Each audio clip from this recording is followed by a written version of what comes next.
So this is our shed. We had a massive wind gust and our shed is gone. I need to make sure that I'm not going to get slapped in the head with a piece of tin. But this is really, really bad. When I first came, that was not what I'm afraid is going to happen to me. Holy crap.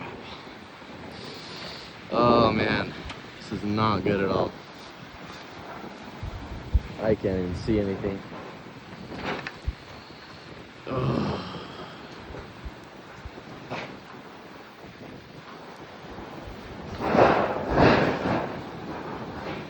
And it's, oh man, this door is open.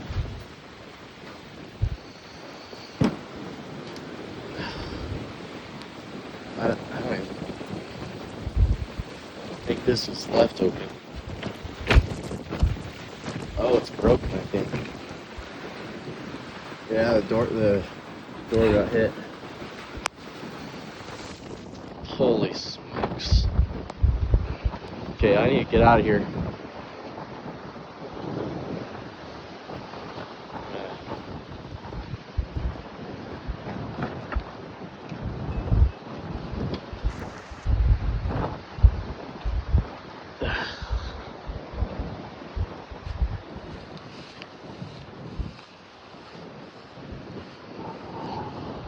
Oh. Well, I need to go make a couple calls.